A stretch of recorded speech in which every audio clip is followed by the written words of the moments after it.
Halo semuanya, kenalin nama gue Dipa yang bakal bantu lo bikin CV yang bisa tembus untuk exchange ke Jepang, keterima di tempat magang yang dulu nama programnya itu MSIB, dan juga ketua organisasi nasional. Mungkin banyak dari kalian yang bingung, kalau bikin CV itu apakah pengalaman dulu, pendidikan dulu, atau skill dulu kah? Menurut gue nggak ada suatu paten tertentu dalam buat CV yang menyebutkan pengalaman dulu kah, skill dulu kah, atau edukasi dulu kah. Semua tergantung dari kebutuhan lo. Bikin CV itu kayak membuat personal branding yang tertulis dalam satu kertas yang berupaya mengharumkan nama lo dengan kata-kata yang singkat, padat, jelas. So nggak perlu lama-lama, langsung aja kita mulai dari yang pertama. So ini adalah CV gue berjumlah total 4 halaman, tapi ketika mau apply kerjaan paling hanya jadi 2 halaman aja karena nggak perlu memasukkan semua pengalaman kerja ke dalam CV-nya. Cukup yang paling relevan aja. Kita mulai dari yang pertama ya. General information itu yang paling dibaca oleh semua HRD. Kita lihat di sini ada nama, role, ini bebas mau lo masukin sebagai fresh graduate kah?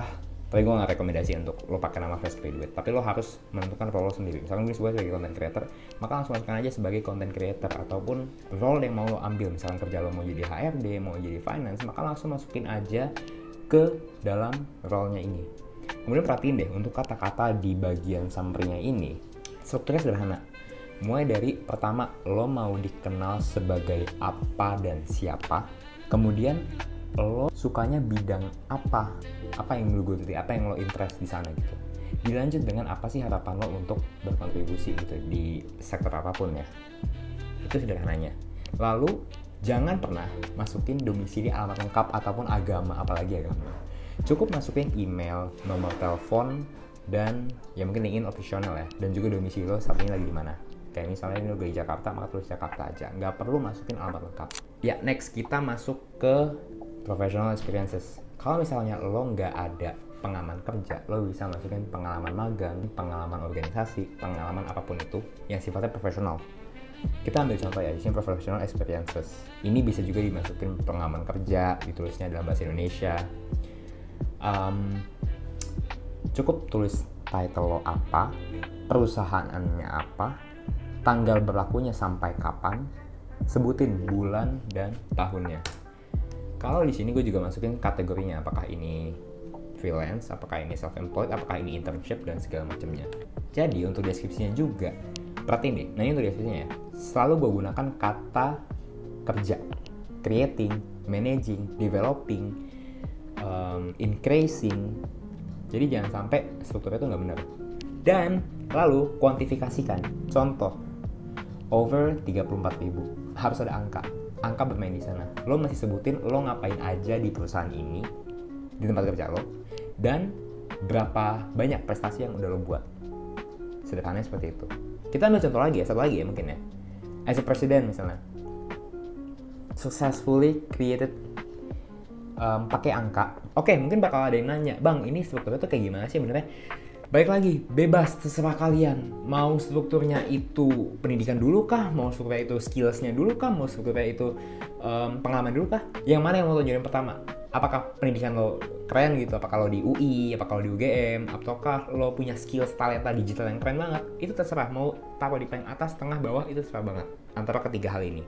Nah, untuk skills dan language, itu bebas banget. Apakah mau dipecah atau enggak? Apakah skills-nya sendiri, ataupun language-nya sendiri, ataupun digabung seperti ini juga bebas. Nah di sini skills-nya harus hard skill. Jangan pernah masukin storytelling, leadership, communication. Aduh jangan. Masukin hard skill, technical skills, bukan soft skill. Oke? Nah baru di language itu kan soft skill ya. Ya oke lah. Language baru ditulis Indonesian levelnya kalian apa. Terus di Inggris juga kalau misalkan ada kalian punya IELTS, kalian punya TOEFL, skornya berapa, sebutin. Oke, sekarang kita bakal masuk ke bagian education atau pendidikan. Nah, pendidikan di sini itu cukup pendidikan terakhir aja.